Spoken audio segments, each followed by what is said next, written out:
நலயோகம் என்றால் என்ன? சரம் முடிஞ்சு போச்சு, ஸ்திரம் முடிஞ்சு போச்சு. அடுத்தது என்னவாக இருக்கும்? உபயம். உபய ராசிகளில் 7 கிரகங்களும் இருந்தால், அதாவது ராகு கேது இல்லாமல் மற்ற 7 கிரகங்களும் இருந்தால் அது நல யோகம் என்று சொல்லப்படும். நல என்றால் என்ன? இதை கொஞ்சம் புரிஞ்சுக்கணும் இல்லையா? நடம்னா என்ன?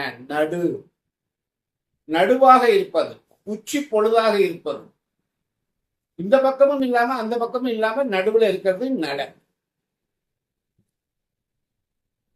அடுத்தது உபயம் என்றால் என்ன?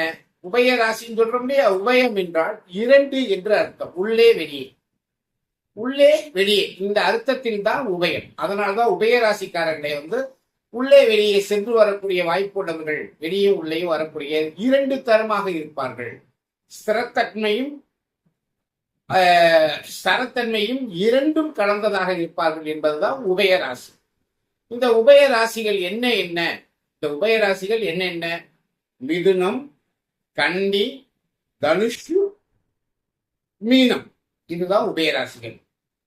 இது ஆனி மாதம், புரட்டாசி மாதம், மார்கழி மாதம், பங்குனி மாதம் என்ற இந்த 4 மாதங்களையும் உபய மாதங்கள் என்று சொல்வார்கள்.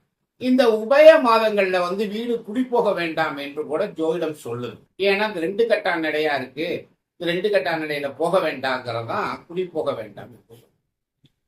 சரி, இப்ப உபயம்னா தெரியுது, 2 உள்ளே வெளியே. இந்த இடத்துலதான் அந்த 7 ராசிகளும் அமைய போகும். அந்த 7 ராசிகள் அமைந்தாலும் அது ஒரு கேந்திரம் அமைப்புல தான் இருக்கும். கேந்திர யோகமும் அதுல இருக்கு.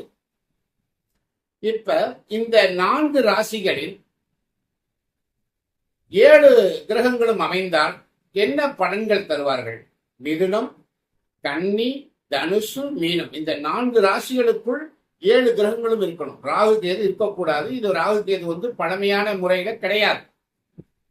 நல்ல செல்வந்தர்கள், தன் எண்ணப்படி வாழ்பவர்கள், தனக்கென்று ஒரு தனித்தன்மையை கொண்டு செல்பவர்கள், எந்த ஒரு நிலையிலையும் தன்னை முழுமையாக ஈடுபடுத்திக் கொள்ளவர்கள். அதாவது இதுதான் அப்படின்னு இல்லாம 2 பக்கமும் பயன்படுவாங்க, 2 பக்கமும் அட்ஜஸ்ட் ஆகிப்பாங்க. அட்ஜஸ்ட்மெண்ட் இருக்கும். அதாவது இந்த ராசிக்காரங்களுக்கோ அல்லது இந்த நலயோகம் உள்ளவர்களுக்கு ஒரு அட்ஜஸ்ட்மெண்ட் இருக்கும். 2 பக்கமே அட்ஜஸ்ட் பண்ணிப்பாங்க. நல்லது கெட்டது எல்லாத்தையும் அட்ஜஸ்ட் பண்ணிப்பாங்க. அப்போ நல்லது கெட்டதை அட்ஜஸ்ட் பண்ணி நல்லபடியாக அனுசரித்து செல்லக்கூடியவர்கள் எப்படி இருப்பாங்க? மேன்மை அடையக்கூடியவர்களாக, திறமையானவர்களாக இருப்பார்கள். எனவே இந்த உபய ராசிகள் ஒரு விதத்தில் மிக மிக சிறப்பு. என்னன்னா, இந்த ஸ்திர ராசி இருக்கு இல்லையா, அது நான் சொல்றதுதான் அப்படின்னு நிற்கும். சரராசி அட போங்கடா அப்படின்ட்டு வெளியே போயிடும். ஆனா இந்த உபயராசிகள் என்ன செய்யுன்னா, இந்த பக்கமும் இந்த பக்கமும் நின்றுக்கும். அப்படிப்பட்ட உபய ராசிகள்ல 7 கிரகம் நின்னா என்ன நடக்கும்? அந்த நலயோகம் தன்னை சிறப்பட, நல்ல ஒரு திறம்பட ஒரு செயல்பாட்டில் கொண்டு போய் அவர்களை மேன்மைப்படுத்தும், உயர்த்தும் என்பதுதான் நிஜம்.